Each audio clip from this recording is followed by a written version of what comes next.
Kapansin-pansin sa mga pangunahing lansangan, mga parke at pasyalan, partikular sa Central Business ng Baguio City ang manipis na bilang ng mga taong naglalakad sa bisinidad ng syudad. Maging ang mga sakyang bumibiyahe sa naturang mga kalsada, partikular sa Session at Harrison Road, Abanao at Magsaysay Avenue ay madalang din ang makikitang bumibiyahe at ang volume ay nabawasan. Resulta nito, ang mga lansangan ay lumuwang, walang traffic at walang pagsisikip. Ang ganitong senaryo ay naobserbahan taliwas sa nakarang mga linggo bago pa maipatupad ang pagtataas ng mga presyo ng gas at krudo sa mga oil market ay regular at normal nang makikita ang makapal na bilang ng mga turista sa kalungsuran habang halos di makausad ang mga sakyan sa dami ng mga bumibiyahe, mapapribado o pampubliko mga sasakyan. Base sa ulat namin natanggap mula kay Chad Dizon, Tourism Coordinator ng Baguio Tourism Council, na bawasan ng halos 50% ang bilang ng mga turistang hindi nakaakyat sa summer capital of the Philippines epekto ng mataas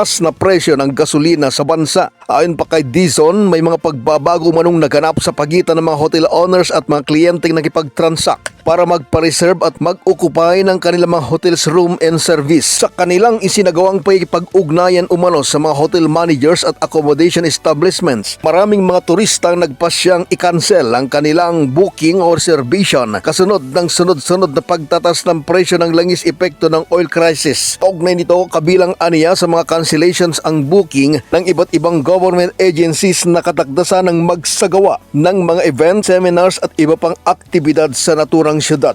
Dagdag pa ni Dizon, bagamat hindi pa nila nakukuha ang kabuang detalye, ngunit nararamdaman na ng mga business establishments owners na unti-unting nababawasan ang bilang ng mga customers, manipis na presensya ng mga turistang umaakyat sa lungsod ng Baguio. Samantala, ilan sa mga vendors o negosyanteng nakapwesto sa paligid ng Burnham Park na karamihang mga coffee shop ay nagpahayag ng kalungkutan dahil pa rin sa sitwasyon. Kumonti ang mga namimili, nabawasan ang mga suki at inaming huminang benta at halos wala ng kita kaya't nahuhulog sa pagkalugi. Sa naging pahayag naman ni Mayor Benjamin Magalong matapos ang ginawang pag-ugnayan sa mga kinatawan ng tourism sector ng Baguio City, totoong nabawasan ang bilang ng mga turistang nagpupunta sa lungsod epekto ng oil price hike.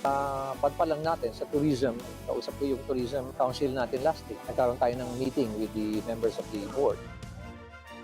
Lumalabas na around bumaba ng 40 to 50%.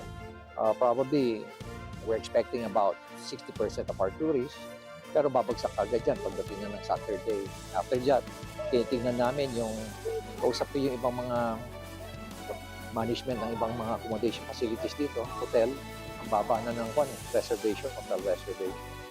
Bumaba yung ating tourism, probably this is the best time to come up to the city of Baguio sa ating mga tourists bumisita sa Baguio kasi medyo mas magana mobility natin ngayon. Mula sa lungsod ng Baguio, Fred Ryuda, para sa mata ng Agila, Northern Luzon, matatag, matapang, matapat.